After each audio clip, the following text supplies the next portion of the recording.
हाजरीन, आज अम्बेजोगाई में वक्फ बोर्ड के सदर बनने की खुशी में समीर काजी साहब का अम्बेजोगाई की अवाम की जानिब से शानदार इस्तकबाल किया गया और मुबारकबाद दी गई। इस प्रोग्राम की कुछ खास झलकियाँ सिर्फ उर्दू न्यूज़ पर। काहीतरी त्याच्यातून जागा आमची खुली होती, दिवसेंदिवस त्याच्यामध्ये अतिक्रमण होत होतं, म्हणजे आम जनतेतून तर होतच होतं, पण शासन सुद्धा करत होतं। शासनाचे जे विविध कार्यालय ते सुद्धा त्याच्यावर अतिक्रमण करत होते।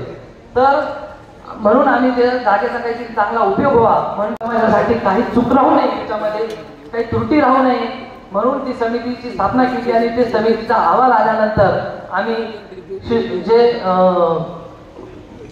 पोस्ट ग्रॅज्युएशन नंतर ज्याला रिसर्च करायचा आहे त्याला आम्ही 1 लाख रुपये त्या विद्यार्थ्याला वक्फ मंडळामार्फत शिष्यवृत्ती स्कॉलरशिप देणार आणि त्याच्याबरोबरच आमची जी विधवा बहीण आहे अल्पसंख्याक त्याला पेन्शन देणार।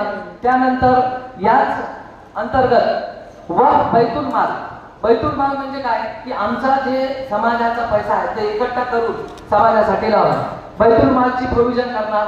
त्यानंतर बिलासुदी जी बँक आहे त्याचं सुद्धा प्रोव्हिजन वक्फ ऍक्ट मध्ये आहे, पण याच्याविषयी सुद्धा आपण दुर्लक्ष केलेलं आहे। ते सुद्धा या मार्फत त्या समितीचं जे गठन झाल्यानंतर जे आम्ही अंमलबजावणी करणार आहे या पण गोष्टी याच्यामध्ये येणार आहे। त्यानंतर आमचे ह्या पैशाचं जे प्रोव्हिजन होणार ते आमच्या इन्स्टिट्यूटच्या इन्कम मधून होणार आणि यासाठी एक वक्फ कॅश वक्फ पण आहे।